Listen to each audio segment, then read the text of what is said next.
Bonjour à toutes et à tous et bienvenue sur Veto Inside. Aujourd'hui, nous allons parler mastocytome cutané canin. C'est une tumeur particulièrement fréquente qui va représenter jusqu'à une tumeur sur 5 au niveau de la peau chez le chien et qui constitue un motif de consultation particulièrement fréquent. Mais vous savez que ces mastocytomes peuvent présenter un comportement clinique extrêmement variable et donc nous sommes très demandeurs de facteurs pronostiques pour nous aider à anticiper le comportement clinique et l'agressivité de ces mastocytomes. Bien évidemment, nous connaissons tous le grading histologique de Patnick, le grading historique qui date de 1984, qui grade ces mastocytomes en grade 1, grade 2, grade 3.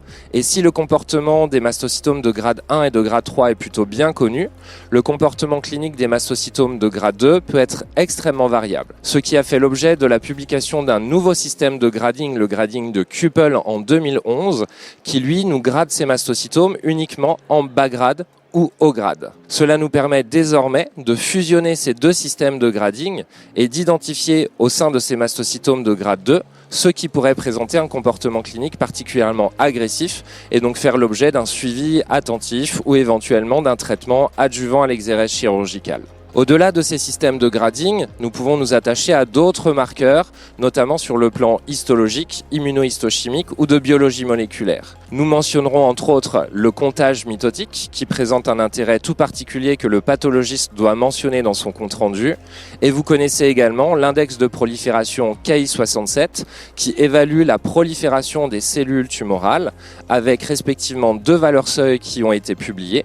La valeur seuil historique de 10%, publiée par Jérôme Abadi, un Français, et la valeur plus récente de 5,6%, publiée dans une étude en 2018. Ces index de prolifération Ki67 sont particulièrement intéressants pour nous en clinique, notamment lorsque nous sommes confrontés à un mastocytome de grade 2, pour nous aider à anticiper et à appréhender son comportement clinique. Nous allons maintenant parler de la protéine KIT et de la mutation du gène c-KIT. Vous savez que dans le cas de ces mastocytomes cutanés canins, une mutation du gène c-KIT est retrouvée dans environ 15 à 30% des cas. Et l'existence de cette mutation du gène c-KIT confère un comportement plus agressif au mastocytome.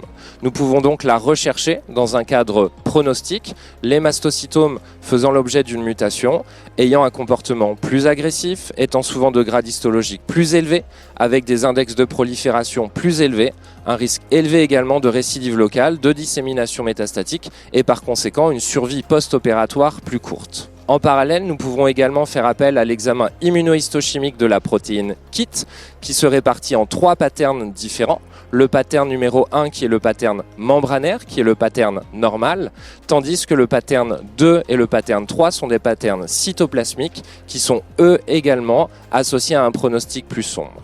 Donc si vous êtes confronté à un mastocytome de grade intermédiaire avec un index Ki67 qui est compris entre les deux valeurs seuil, 5,6 et 10%, que vous avez du mal à anticiper et à appréhender son comportement clinique, vous pouvez tout à fait demander en termes d'examen complémentaire ce pattern de la protéine KIT en immunohistochimie et la recherche d'une mutation du gène c-KIT par PCR, par biologie moléculaire. Vous voyez donc que dorénavant, dans ces mastocytomes cutanés canins, nous avons de nombreux examens complémentaires à notre disposition qui nous permettent de cumuler des facteurs pronostiques, soit favorables, soit défavorables, et de façon plus claire et plus honnête, essayer de tenir le meilleur discours possible aux propriétaires pour adapter la prise en charge de manière personnalisée et intégrative à chacun de nos patients. J'espère que cette présentation vous aura aidé dans votre pratique quotidienne et à très bientôt sur Veto Inside.